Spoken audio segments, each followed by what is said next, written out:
Nikki Haley wants to abolish anonymity on the internet, a stance that was winning her absolutely zero support from conservatives. That's right, the 2024 GOP presidential candidate recently said that social media platforms should be forced to verify users' identities in order to protect national security. Let's listen. When I get into office, the first thing we have to do, social media accounts, social media companies, they have to show America their algorithms. Let us see why they're pushing what they're pushing. The second thing is every person on social media should be verified by their name. That's, first of all, it's a national security threat. When you do that, all of a sudden people have to stand by what they say, and it gets rid of the Russian bots, the Iranian bots, and the Chinese bots. And then you're going to get some civility when people know their name is next to what they say. Accountability. And they know their pastor and their family member is going to see it. It's going to help our kids, and it's going to help our country. The Net was quick to react, blasting the former South Carolina governor for what many argued was blatantly unconstitutional. Haley's GOP primary opponent, Ron DeSantis, posted on X, "You know who were anonymous writers back in the day? Alexander Hamilton, John Jay, and James Madison when they wrote the Federalist Papers. They were not national security threats, nor are the many conservative Americans across the country who exercise their constitutional right to voice their opinions without fear of being harassed or canceled by the school they go to or the company they work for."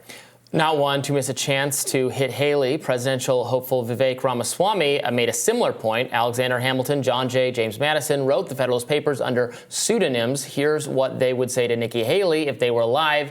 "Get your heels off my neck and go back to England."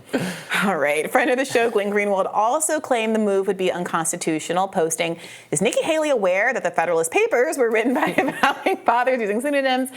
Nikki Haley may be one of the most warmongering and authoritarian candidates for president in some time. She's completely unhinged. This is blatantly unconstitutional." And that's from a former constitutional lawyer. Yes, it is clearly blatantly unconstitutional. And in fact, the people who helped write our Constitution clearly valued anonymous or pseudonymous speech. So the idea that you would do away with that is just anathema. The platforms can set rules for speech that they want. We criticize some of them. We talk about what they should be.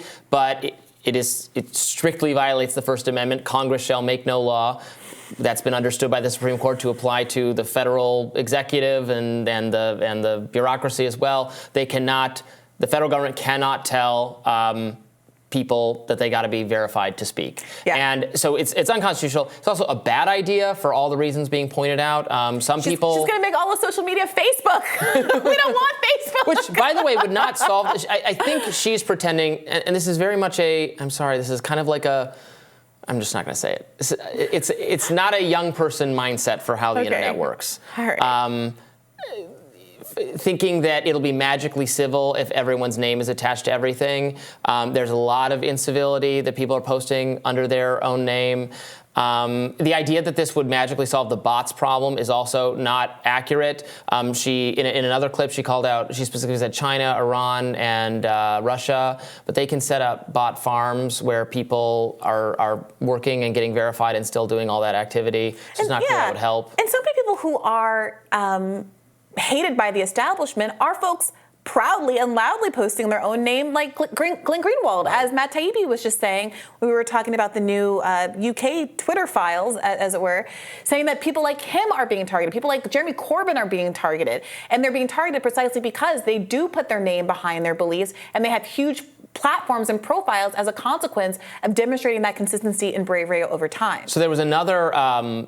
It was funny. There was another interview. She's apparently said this a couple times. She was being interviewed by, I'm not sure what the podcast was, but one of the participants is a well-known Twitter X account, Comfortably Smug, and she was saying, and he's like, so I would have to put my name. And she's like, well, you could say Comfortably Smug after your name, and they kind of chuckle about it. But it's clear that.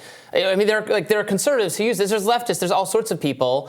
Sometimes it's because people have something important to say, but would risk their job or maybe even their safety in order to say it. And we absolutely want to protect that. Which is something that Ron DeSantis should know, because I got to say, this is a nice statement that he made, but it is dramatically out of step with his own actions in Florida. As again, Glenn Greenwald pointed out, he's quoting Fire, which is the free speech outlet that you also quote a lot.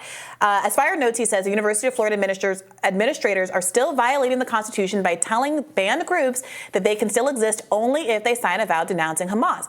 Creepy requirements to affirm or denounce beliefs also violate the First Amendment, obviously. So I don't really know where Ron DeSantis gets off criticizing Nikki Haley when he has proudly announced that he wants to go to war against campus groups in his own state. Vivek has criticized DeSantis for that as well, and has criticized them both. And just in case anyone thinks she was like quoted out of context there, because it's an interview, we don't see the question that's asked, we don't see the end.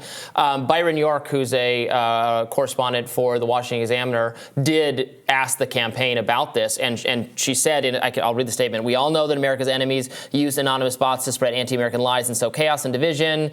Nikki believes social media companies need to do a better job of verifying users so we can crack down on those things." So that was not a gaffe. That was not quoted out of context. That is a policy view of Nikki Haley. I believe she said it would be the second most urgent thing for her to do when she took office. Very much out of step with free speech principles, civil liberties principles, obviously getting that kind of criticism. But also, I should just point out of step with, I think, where the energy is on the right, the online right in particular, absolutely values anonymity and shows that, in the fact, I mean, there was no faction that supported her on this. I couldn't find a single person saying this sounds good. It's probably popular on Facebook. I